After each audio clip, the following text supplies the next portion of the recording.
Hello, here I want to kind of continue the conversation and get maybe to not a necessarily like final, but a more kind of like finalized portion of just this particular part of the series that I'm doing, where I'm just talking about my basic ideas about what critical literature and what types of critical questions you should be asking on the new LD topic for 2021 September October. Resolve the member nations of the World Trade Organization ought to reduce intellectual property protections for medicines. In this video, I want to continue kind of breaking that down a little bit to think about a lot of the stuff that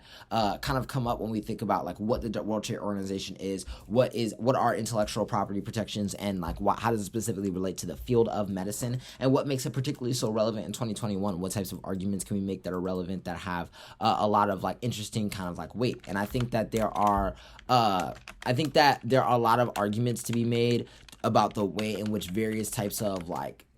parts of the WTO and parts of like what we think of intellectual property protections requires a kind of like preconceived notion about how we center like not only like knowledge, but also how we turn knowledge into something that's like generally accessible, into something that's a commodity that people should be able to like buy and sell and be able to use in order to create like corporations and spur like kind of like economic development. And I think that there are so many interesting ways to talk about this in the field of medicine, just considering the way in which like the COVID vaccine, for instance, has become such a hot topic of debate. Its distribution, its equity of distribution, the way that it relates to like how people are kind of like able to live their daily lives, and what it kind of means for different countries internationally and their access to it is such a big question. I think that is like really, really important. And I think that intellectual property rights in the context of medicine, and the question that like knowledge and our relationship to it really draws, makes it a really, really interesting topic for debate, and something that I think is definitely a rich video that I'm excited to talk about for this particular instance. I think that when I'm just generally thinking about like what intellectual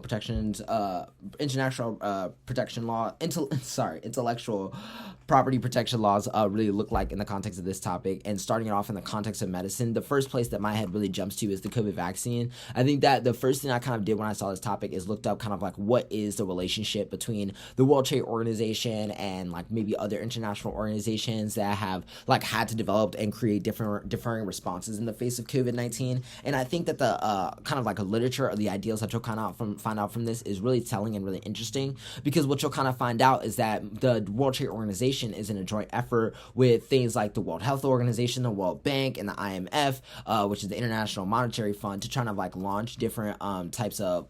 information-based and access-based programs to increase things like access to the COVID-19 vaccine. And I think there are so many arguments to be made about like the various types of like, for instance, cultural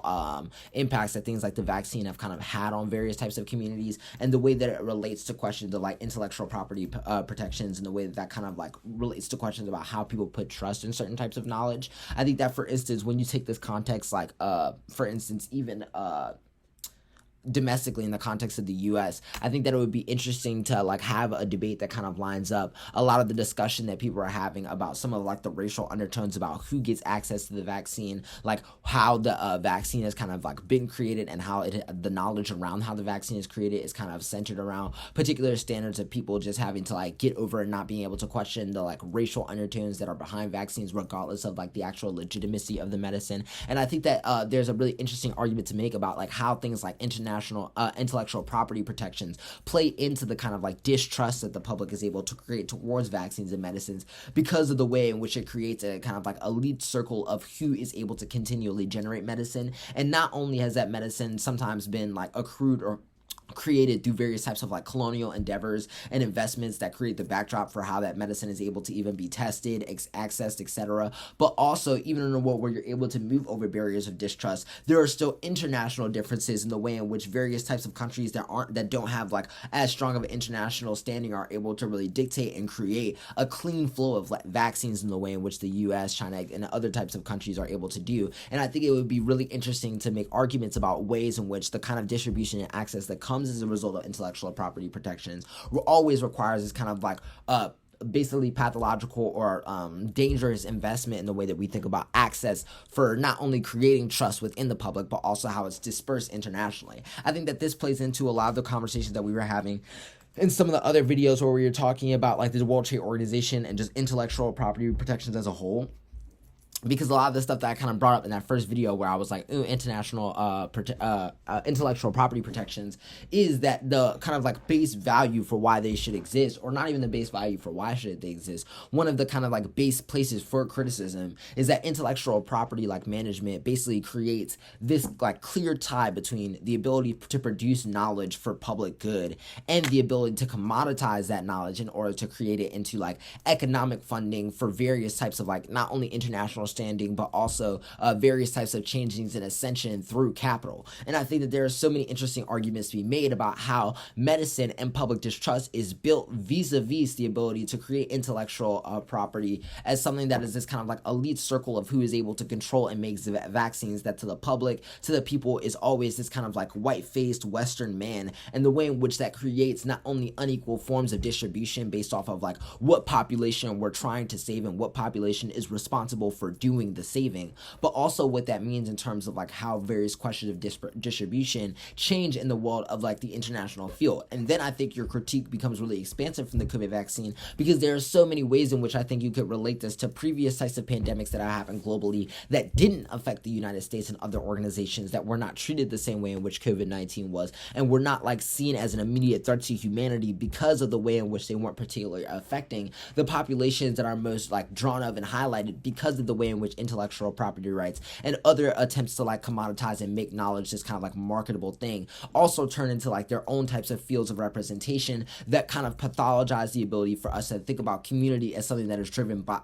health as something that is driven by community, or health that is driven by something other than the kind of like pathological relationship that we have towards how we think about race and the way that it structures questions of access, questions of like what we think of as who is responsible and should be responsible for the health of the nation, etc. And I think that that can be a place where you can really draw and create a lot of criticisms from various types of literatures, whether it be questions of race, questions of gender and sexuality, or like questions of like how just the Western field and Western humanity as a whole is kind of constituted to make this possible, as a start off and jumping point for like what the core kind of structural critique you want to have for like what this resolution looks like moving forward. And I think that it would definitely be a really good place for you to kind of like start with somewhere that's a little bit more familiar, considering that, for instance, there not too long ago in like 2017, 2018, or around that time, there was the college resolution about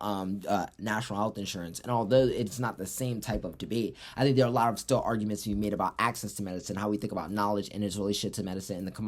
the commodities that become created out of knowledge, that are really interesting debates for you to draw regardless of the resolution. I definitely think that if you're looking for a place to start, that could be a really interesting place to get down on this specific portion of the resolution that has to do with medicine. Hopefully you'll be able to follow some of the other videos that I'll be doing talking about intellectual property protections and just this new LD topic as a whole with the World Trade Organization, etc., because I find it all pretty exciting. Thanks for tuning in, and as always, hope you're here for the next video. Thanks.